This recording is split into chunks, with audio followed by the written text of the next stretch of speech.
Bayangin kamu datang ke rumah atasan, niatnya cuma silaturahmi, tapi pulangnya malah dikirim dalam peti mati. Gila gak sih? Ini cerita tentang kematian Brigadir Nur Hadi, anggota polisi yang ditemukan tewas setelah pesta liar bersama senior dan dua wanita misterius. Ironisnya, yang jadi pembunuh malah orang satu institusi. CCTV mati, bukti disembunyikan, dan ada satu video terakhir Nur Hadi yang masih hidup yang sengaja tidak diungkap ke publik. Dan sebelum aku bongkar sosok Melani yang bikin semua ini kacau, pastikan kamu tonton sampai tuntas. Karena ada satu petunjuk kecil yang bisa mengubah seluruh persepsimu tentang kasus ini. Inilah fakta kematian Brigadir Nur Hadi.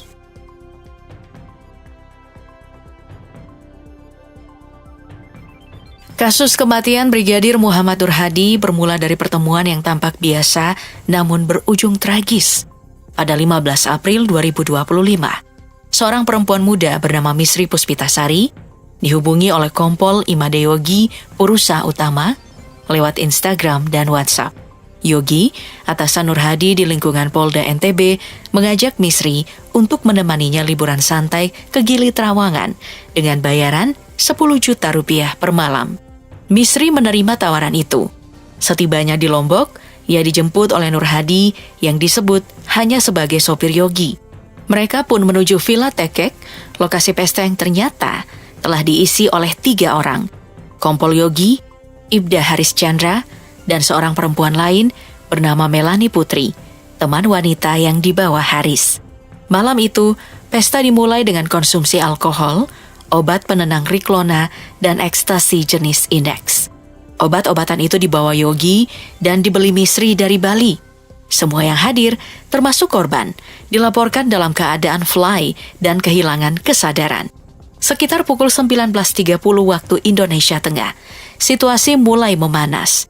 Nur Hadi disebut-sebut mencoba mendekati Melani Putri dan bahkan mencium wanita itu saat berada di kolam. Misri menegur, karena Melani adalah pasangan Haris. Tak lama, Haris dan Melani kembali ke kamar mereka. Sementara Yogi ke kamar dan Misri duduk di pinggir kolam. Pada pukul 19.55 waktu Indonesia Tengah, Misri merekam video berdurasi 7 detik yang memperlihatkan Nur Hadi masih hidup berendam santai di kolam.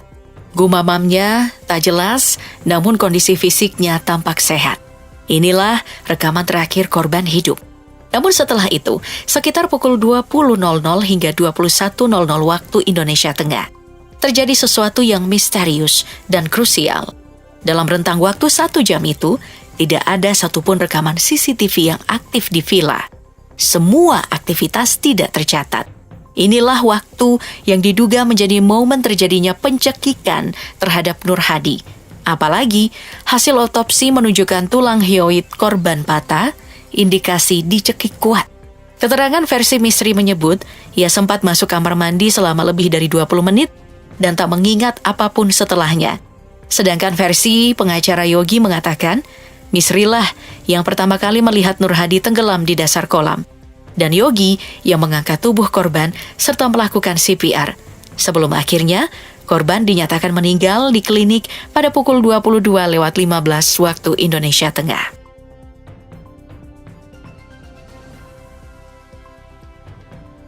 Apa yang terjadi dalam rentang 1 jam gelap antara pukul 20.00 hingga 21.00 waktu Indonesia Tengah hingga membuat Brigadir Nur Hadi tewas secara mengenaskan masih menyimpan banyak misteri. Tidak ada rekaman CCTV, tidak ada saksi mata yang benar-benar mengaku melihat langsung kejadian. Dan yang paling mengkhawatirkan, semua tersangka menyatakan tidak tahu menau. Awalnya, ia dilaporkan meninggal akibat tenggelam. Namun, penyidikan justru mengungkap luka-luka brutal di tubuhnya, lebam di wajah, luka sobek di kaki kiri, pendarahan di kepala, hingga patahnya tulang leher dan tulang lidah, indikasi kuat adanya pencekikan. Hasil otopsi dari ahli forensik Universitas Mataram, Dr. Arfi Syamsun, bahkan menegaskan bahwa Nur Hadi masih hidup saat lehernya ditekan kuat sebelum akhirnya tenggelam. Bisa jadi, ini bukan kecelakaan, tapi pembunuhan. Dari 3 tersangka yang ditetapkan, Kompol Imade Yogi, Ibda Haris Chandra, dan Misri Puspitasari, hanya Misri yang ditahan. Dua polisi yang notabene adalah atasan Nur Hadi justru tidak ditahan karena dianggap kooperatif, sebuah keputusan yang memicu kecaman publik. Ironisnya, Misri, seorang perempuan muda dari keluarga miskin di Jambi, dijadikan tumbal dalam pesta berdarah itu. Misri lulusan SMA berprestasi yang menjadi tulang punggung keluarga setelah ayahnya meninggal, mengaku tak mengingat apapun setelah pukul 19.55 waktu Indonesia Tengah. Bahkan, ia sempat kesurupan setelah kejadian. Kuasa hukumnya Yan Mangandar Putra menggambarkan kondisi psikis kliennya saat itu sangat terguncang dan tertekan. Ada dugaan kuat bahwa Misri hanya korban dari permainan kekuasaan dua aparat senior yang merasa kebal hukum. Lebih misterius lagi adalah sosok Melani Putri, perempuan yang dibawa Ibda Haris malam itu. Meski Melani ikut berada di tempat kejadian dan sempat menjadi pemicu konflik antara Nur Hadi dan Haris, ia tidak ditetapkan sebagai tersangka. Keterangan mengenai perannya pun sangat terbatas, dan penyidik belum memberi penjelasan utuh soal keterlibatannya. Pertanyaannya, jika ia ada di lokasi, tahu pesta narkoba terjadi, dan sempat digoda korban, kenapa namanya tenggelam dari pemberitaan hukum?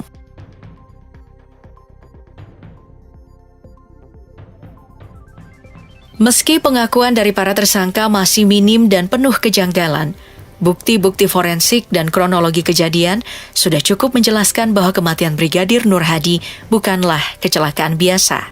Dari luka-luka di tubuh korban, penghilangan jejak, hingga kejanggalan dalam proses penyelidikan, sorotan publik pun kini bergeser.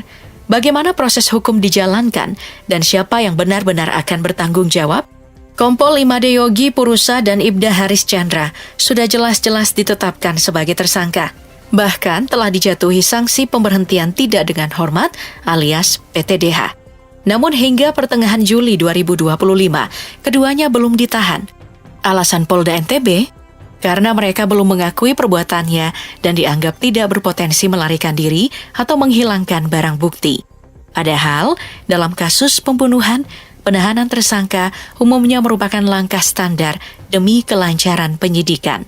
Sebaliknya, hanya Misri Puspitasari yang ditahan dengan alasan berasal dari luar daerah dan dikhawatirkan tidak kooperatif.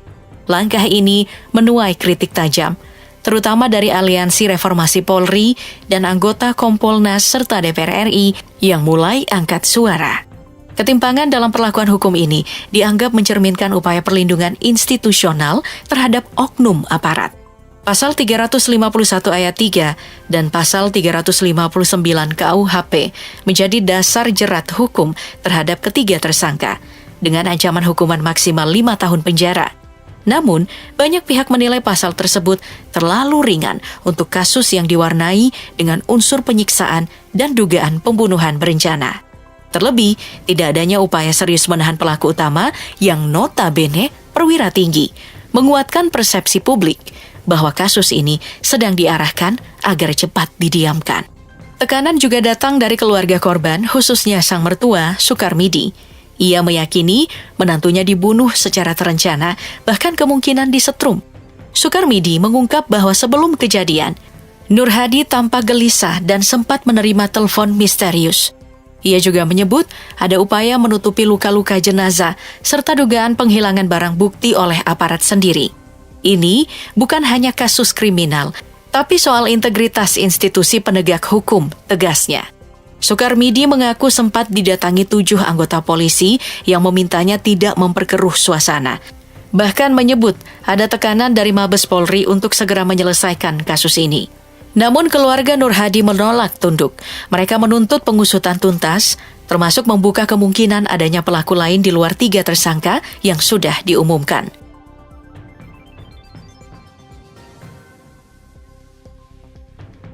Kematian Brigadir Nur Hadi bukan sekadar tragedi personal. Ini adalah tamparan keras terhadap wajah aparat penegak hukum di Indonesia. Bagaimana bisa seorang anggota Propam, divisi yang seharusnya menegakkan kedisiplinan internal, malah meregang nyawa di tangan seniornya sendiri dalam sebuah pesta narkoba? Fakta bahwa pelaku utama belum ditahan meskipun bukti forensik sudah cukup kuat, hanya menambah daftar panjang skandal moral dan profesionalisme aparat. Tidak heran jika publik kini menaruh curiga bahwa kasus ini akan bernasib serupa seperti kasus-kasus sebelumnya, ditunda, ditutup, dan dilupakan. Namun, suara publik belum berhenti. Desakan terus datang dari berbagai pihak, DPR, Kompolnas, media, hingga keluarga korban. Semua bersatu dalam satu harapan, keadilan untuk Nur Hadi. Jika kasus ini tidak diusut tuntas, maka pesan yang disampaikan kepada masyarakat sangat jelas. Di negeri ini, bahkan polisi bisa dibunuh oleh polisi dan tetap tidak ada yang ditahan.